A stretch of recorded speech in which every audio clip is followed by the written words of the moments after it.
দাও খোদা দাও আমায় আবার, দাও খোদা দাও আমায় আবার ওমর দারাজ দিল। দাও খোদা দাও আমায় আবার ওমর দারাজ দিল। দাও আলীর মতো বীর সেনানি, দাও আলীর মতো বীর সেনানি, জাগাতে নিখিল। দাও খোদা দাও আমায় আবার ওমর দারাজ দিল।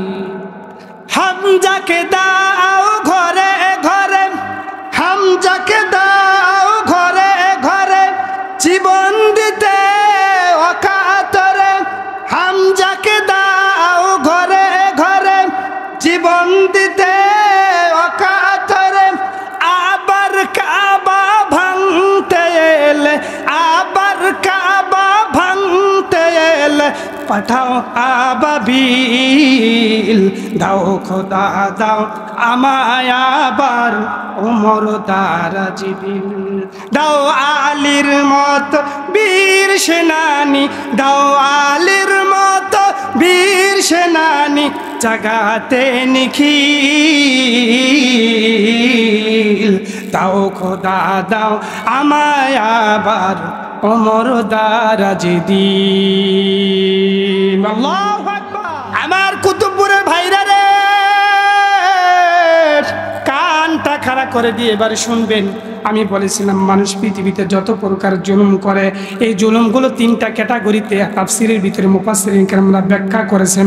তার 3 নম্বর পয়েন্ট হলো মানুষ এবং আল্লাহর সৃষ্টির প্রতি জুলুমকারী জালেম। মনে আছে পয়েন্ট? মানুষ এবং আল্লাহর যত সৃষ্টি আছে সবগুলোর উপর সৃষ্টিকারী জালেম। আমরা এখন তাদের সম্মুখে তাদের ব্যাপারে আলোচনা শুনবো। খুব সেন্সিটিভ, গায়ে লাগতে পারে, মন খারাপ হতে পারে। আমি যে দল করি ওই দলের বিরুদ্ধেও যেতে পারে, কিন্তু মন খারাপ।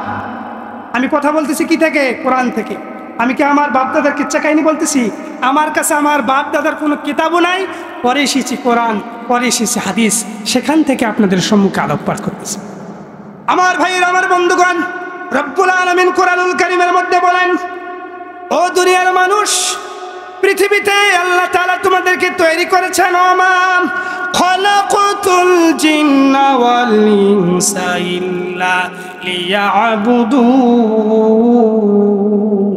লিয়াবুদুন। সবাই বলে আল্লাহু আকবার। আল্লাহ বলেন, আমি তোমাদেরকে এবং জিনকে, এই দুইটা জাতিকে তৈরি করেছি কেবলমাত্র আমার একমাত্র ইবাদত করার জন্য। আজকে আমরা আল্লাহর ইবাদত বাদ দিয়ে মানুষের প্রতি জুলুম করি কিনা বলেন তো?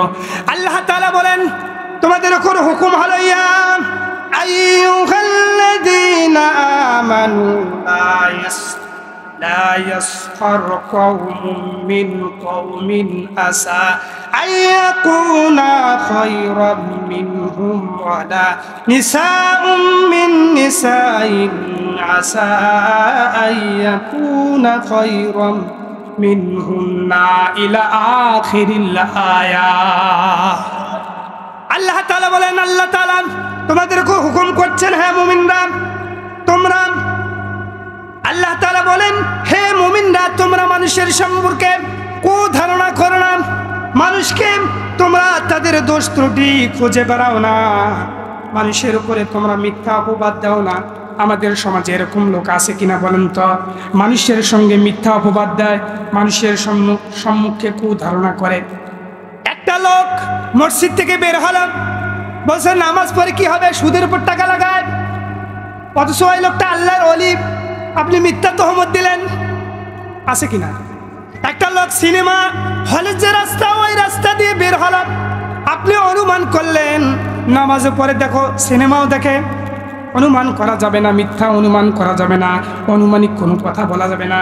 এই যে আল্লাহ তাআলা বলছেন, তোমরা মানুষের সম্মুখে কুধারণা করো না, মানুষের দোষ ত্রুটি খুঁজে বেড়াও না। এটা হলো এক প্রকার জুলুম। কার প্রতি জুলুম? মানুষের প্রতি জুলুম। এই জুলুম আমাদের করা যাবে না। এবার আল্লাহ তাআলা বলেন, ওয়া আবুদুল্লাহ ওয়া লা তুশরিকু বিহি শাইআন ওয়া বিল ওয়ালিদাইনি ইহসানান ওয়া বিল কুরবা ইলা আখিরিল আয়া। অনেক লম্বা লম্বা আয়াত পড়ার সময় হবে না। আল্লাহ তাআলা বলেন, তোমরা আমার ইবাদত করো আর কোনো কিছুতে শরীক করো না। মাতা পিতা, আত্মীয় স্বজন, ইয়াতীম, অবাধ্যগ্রস্ত, নিকট প্রতিবেশী, দূর প্রতিবেশী, সাথী এবং মুসাফির, তোমাদের আয়ত্তাধীন দাস দাসীদের সঙ্গে তোমরা ভালো ব্যবহার করো। এখানে কয়েকটা বিষয় রয়েছে। এক নম্বরে হলো আল্লাহ তাআলা বলছেন, কান লাগায় দিয়ে শোনেন, তোমরা আমার ইবাদত করো, আমার সাথে শরীক করো না। এরপরে সিরিয়ালটা মেনটেন করবেন। এরপরে আল্লাহ পাক বললেন, তোমরা এদের সাথে ভালো ব্যবহার করো। কাদের সাথে? এক নম্বরে পিতামাতা, দুই নম্বরে আত্মীয় স্বজন, তিন নম্বরে ইয়াতীম অভাবগ্রস্ত, চার নম্বরে নিকট প্রতিবেশী, পাঁচ নম্বরে দূরবর্তী প্রতিবেশী, ছয় নম্বরে বন্ধু, সাত নম্বরে মুসাফির এবং তোমাদের অষ্টম নম্বরে তোমাদের আয়ত্তাধীন চাকর বাকর, দাস দাসী।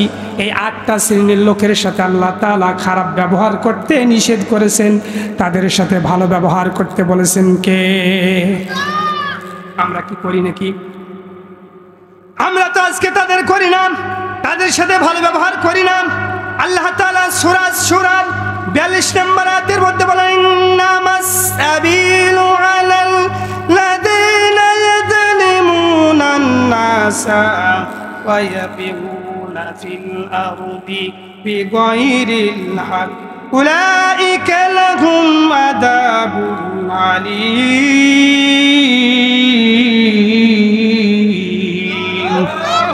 আল্লাহ বললেন, খবরদার খবরদার, তোমরা মানুষের প্রতি অত্যাচার করো না আর অন্যায়ভাবে জমিনে তোমরা বিদ্রোহী সৃষ্টি করো না।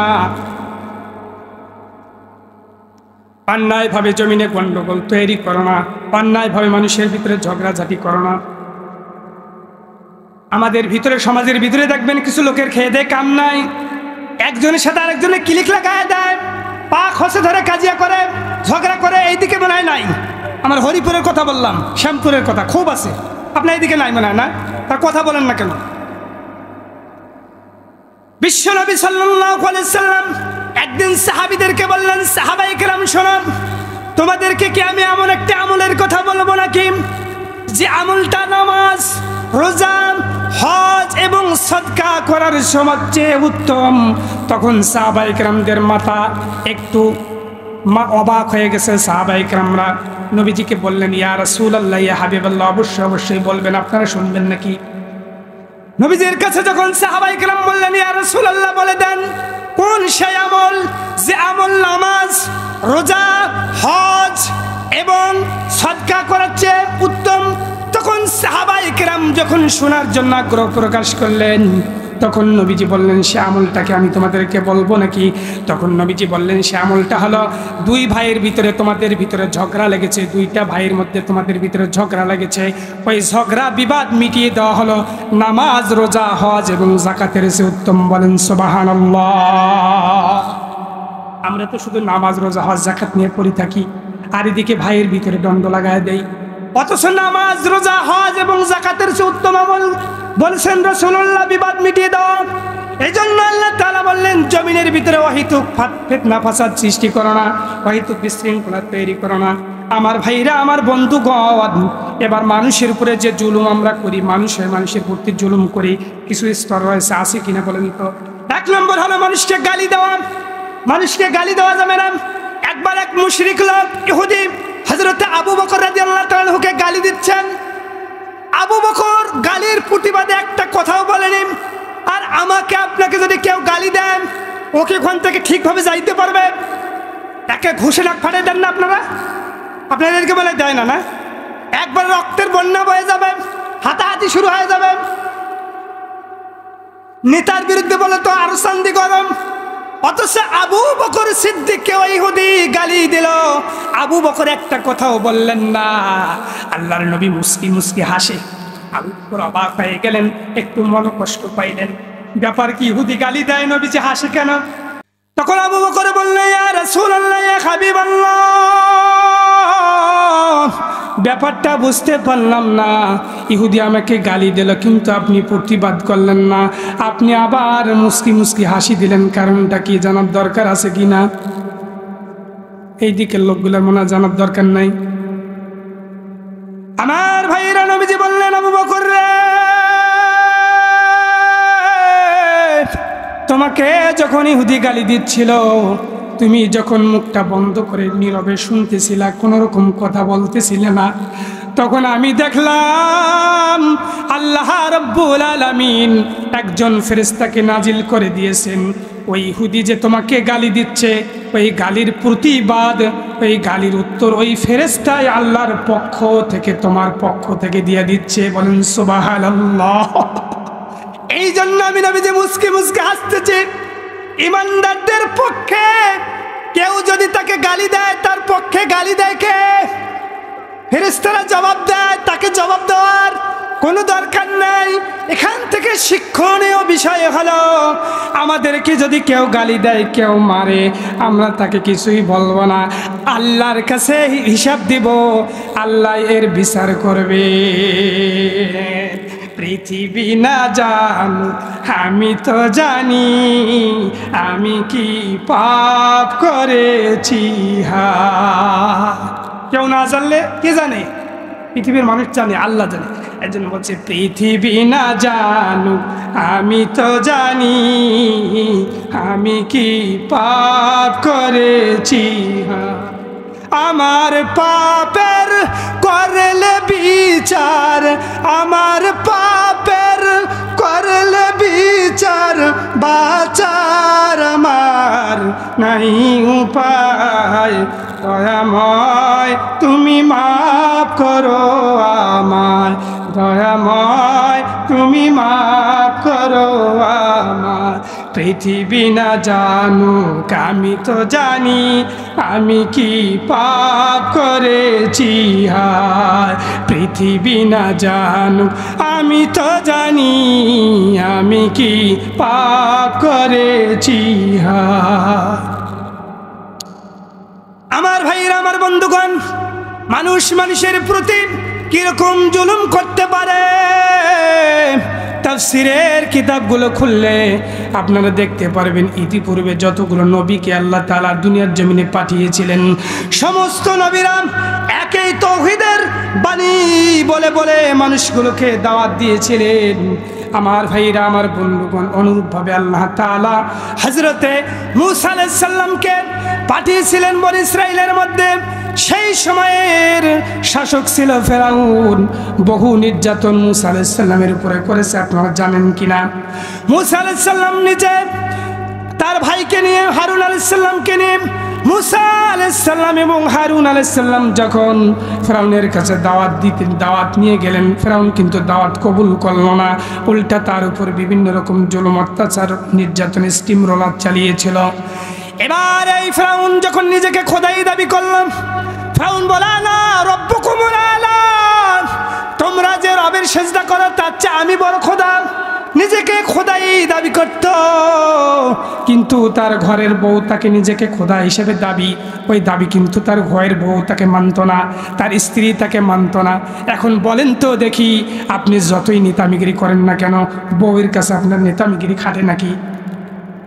তিনটা লোকের কাছে আপনার নেতামি খাটবে না, একটা পিতা মাতা, একটা বউ, আর একটা হলো বন্ধু। যতই আপনি এমপি হন, কোনো বেল নাই, ওই নাম সলিমুল্লাহ সলিমুল্লাহ বলে ডাকবেন।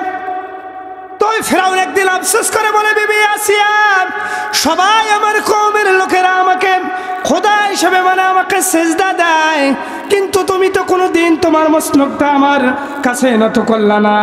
কি ব্যাপার, তুমি আমার খাও, আমার পরো, আমার সব কিছু, আমার বিছানায় রাত্রিবেলা শো, কিন্তু তুমি আমাকে খোদাই দাবি করো না, খোদা হিসেবে মানো না। তোমার ব্যাপারটা কি? তোমার ওই মুসার কালেমাকে ছেড়ে তুমি আমার দলে চলে আসো, আমাকে রব হিসেবে মানো, তাহলে তুমি শাস্তি পাবা, তাহলে তুমি শান্তি পাবা। তোমাকে আমি কিচ্ছু করবো না, নাহলে কিন্তু শাস্তি দিব। এই আসিয়া বিবি একদিন মাথার মধ্যে চিরুনি দিয়ে আশ্রাইতেছেন, মাথা সাজুগুজু করতেছেন চিরুনি দিয়ে। হঠাৎ করে চিরুনিটা জমিনের মধ্যে পড়ে গেছেন। মা বোনেরা কান লাগাইতে শুনেন, আজকে তো কিছু হলেই স্বামীকে গালি দেয়, শয়তানের বেটা, নমরুদের বেটা, তোর মতো জালিমের সাথে বিয়ে হয় জীবনটা শেষ। বলে কিনা, মা একটা কথা কাল লাগায় দিয়ে শোনেন মা, আপনার স্বামী কিন্তু ফেরাউনের চেয়ে বড় ফেরাউন নয়। আল্লাহ তাআলা যতগুলো স্বামী পৃথিবীতে পাঠিয়েছিলেন সবচেয়ে জালিম স্বামী হলো ফেরাউন। আপনার স্বামী কিন্তু ওই ফেরাউনের মতো আপনার উপরে জুলুম করে না। তাহলে কেন তাকে আপনি মিথ্যা তহমত দেন, কেন গালিগালাজ করেন? আজকে থেকে খবরদার গালিগালাজ করবেন না। যে সমস্ত মহিলারা স্বামীকে গালিগালাজ করবে সাবধান করে দিলাম। অনুরূপভাবে পুরুষ ভাইদেরকে বলবো, আমরা যারা গার্জিয়ান, আমরা আমাদের অধীনস্থ মহিলাদেরকে গালিগালাজ করব না, তাদেরকে আমরা আদর্শ আগের মধ্যে রাখবো, পর্দার ভিতরে রাখবো। এবার আসিয়া যখন মাথা চিরুনি করতেছেন, হঠাৎ করে চিরুনিটা জমিনের মধ্যে পড়ে গেছে। মা বোনেরা গভীর মনোযোগ দিয়ে ওয়াজটা শুনবেন মা। এবার চিরুনিটা যখন পড়ে গেলাম, এবার ফেরাউনের বিবি আসিয়া বিসমিল্লাহির রহমানির রহিম বলেন, চিরুনিটা জমিন থেকে তুললাম। তোলার সঙ্গে সঙ্গে মাথার মধ্যে আবার যখন নিবেন, এই বিসমিল্লাহির রহমানির রহিম আল্লাহর নাম আছে কিনা বলেন তো? এই বিসমিল্লাহির রহমানির রহিমের আওয়াজটা ওই ফেরাউনের কানের মধ্যে চলে গেছে। ফেরাউন ঘরের ভিতর থেকে বাইর হয়, রেগে মেগে আগুন হয়ে গেছে। আসিয়া তুমি এটা কি করলাম?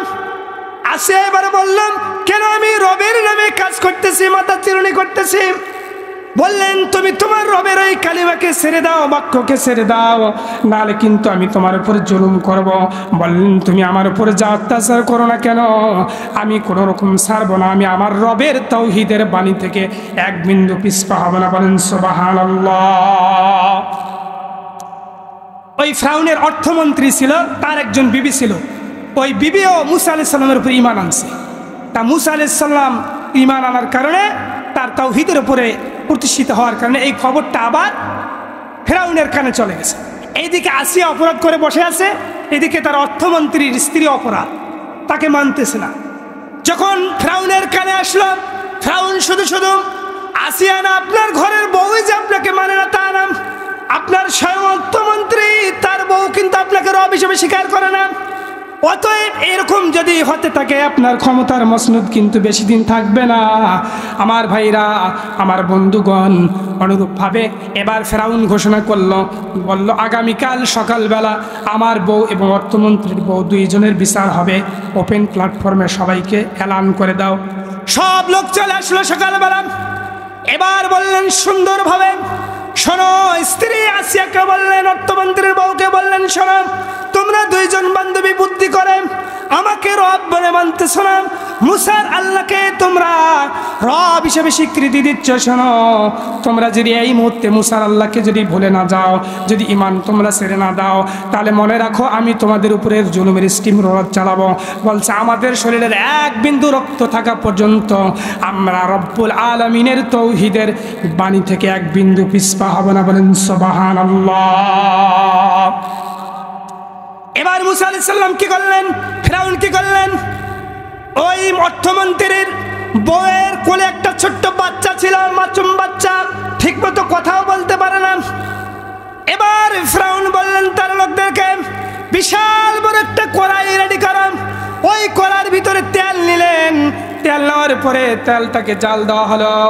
এবার বললেন, দেখো অর্থমন্ত্রীর বউ, দেখো এই তেলের ভিতরে কিন্তু তোমার মাসুম বাচ্চাটাকে এখন ছেড়ে দেওয়া হবে, তুমি ঈমান ছাড়বা কিনা বলো। কিরকম জুলুম করেছে।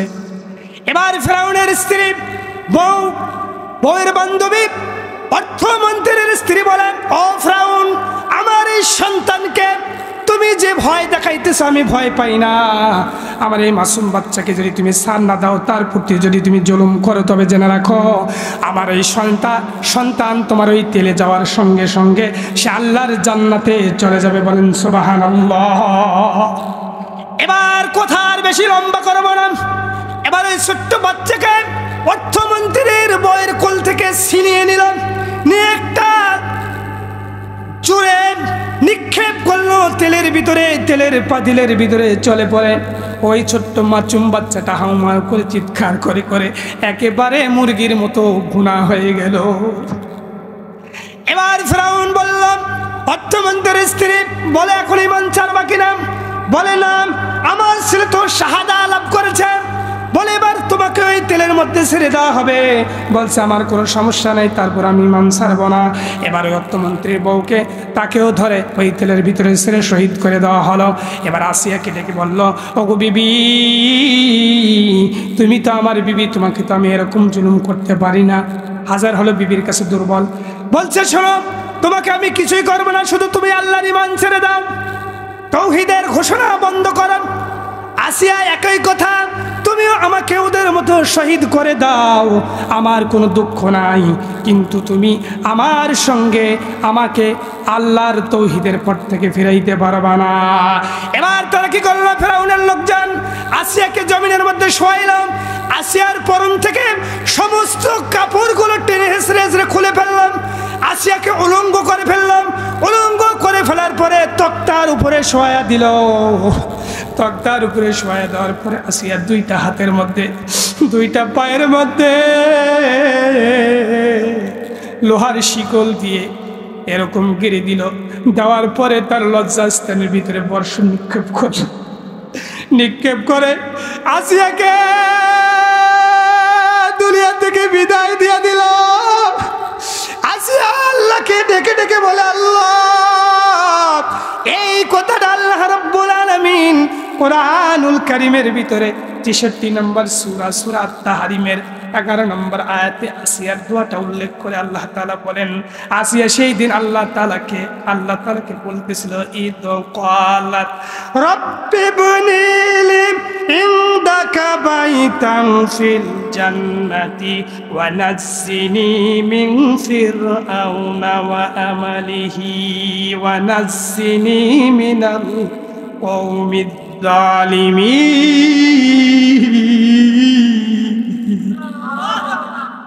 হে আমার আল্লাহ, আসিয়া বলতেছে, আল্লাহ, তুমি আমাকে আমার জন্য জান্নাতে একটা ঘর তৈরি করো, সেই জান্নাতের ঘরে আমি থাকতে চাই। যখন তাকে বর্ষা নিক্ষেপ করে যখন হত্যা করলো, তখন আসিয়া আল্লাহর কাছে এই দোয়া করলো। আল্লাহ সঙ্গে সঙ্গে জিবরাইলকে পাঠা দিয়ে বললেন, আসিয়ার জন্য বানানো জান্নাতটা তার সামনে ধরো।